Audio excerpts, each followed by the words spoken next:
2 years ago, Abdi Ali Nur Mohammed came to Canada as a refugee, claiming he was persecuted in Somalia. But back home, he's known as Judge Ali Nur. He sentenced dozens of people to death. This man, he was a murderer. Like he was a killer. He was a dangerous man.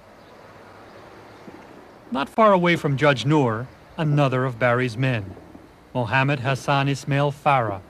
He also arrived in Canada 2 years ago as a refugee.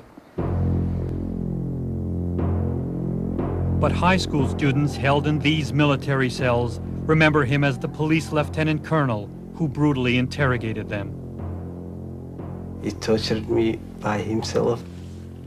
I was sentenced to death, and they put me in a jail. I was being tortured like electrical shocks, beating.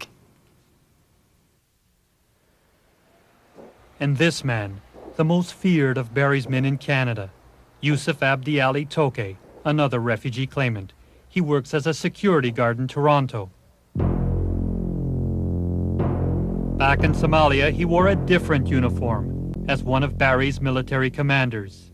A second Barry official in Canada was one of his senior police officers in the Criminal Investigations Department. Mohammed Hassan Ismail Farah arrived in November 1991. He told immigration officials he was with the Somali anti-drug squad for 17 years. In Somalia, Farah was a police officer, but his war was against dissidents, not drugs. In 1984, Barry arrested hundreds of high school students for protesting against his regime. 7 boys were taken here to these military barracks in Hargeisa and were sentenced to death. They broke into our house at night. I was pulled from my bed and taken to a place near the military headquarters. Farah was in charge. Abdi Mohammed Ismail was one of those boys. Now in London, England, he never forgot what Farah did to him. He took pliers to take out my tooth. He said, if you don't answer all our questions, we will pull out all your teeth. Then he pulled the other tooth, and I lost consciousness. Ismail had no trouble recognizing his torturer. Yes. This one is Farah. Another of the 7 condemned teenagers now lives in Toronto, not far from his torturer. Yusuf Mohammed Isse was 15 when he faced Farah in a jail cell. What kind of ways were you tortured? They tied me up like this.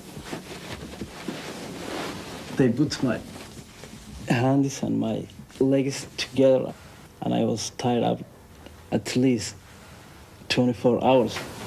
And they hit me something I felt like a bird of the rifle on my cheek.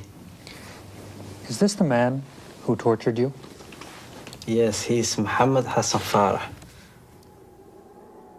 Only a worldwide campaign by Amnesty International saved Yusuf, Ismail, and 4 other boys from the firing squad. The 7th was executed. Farah wouldn't be interviewed.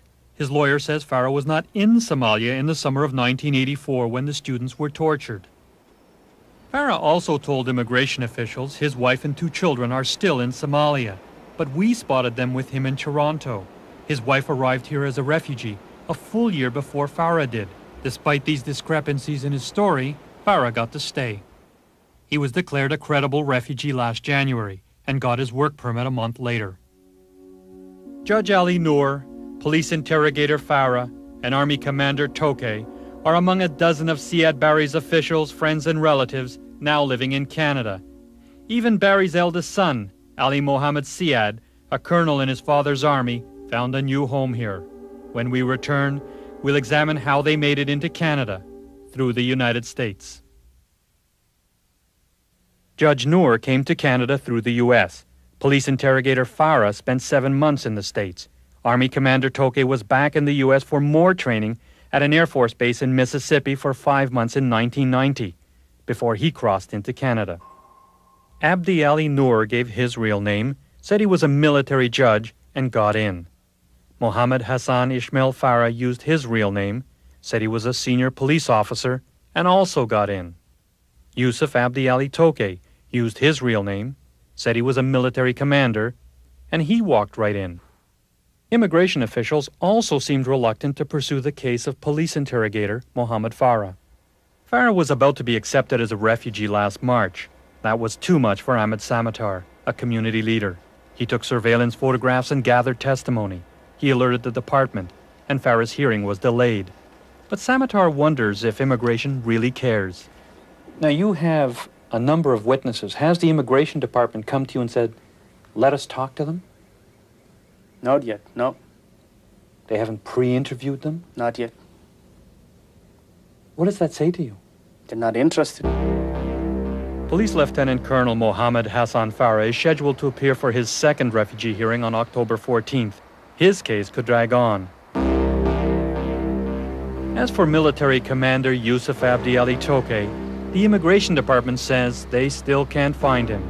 So he's still punching his clock as a security guard in Toronto, marking time in his newfound home.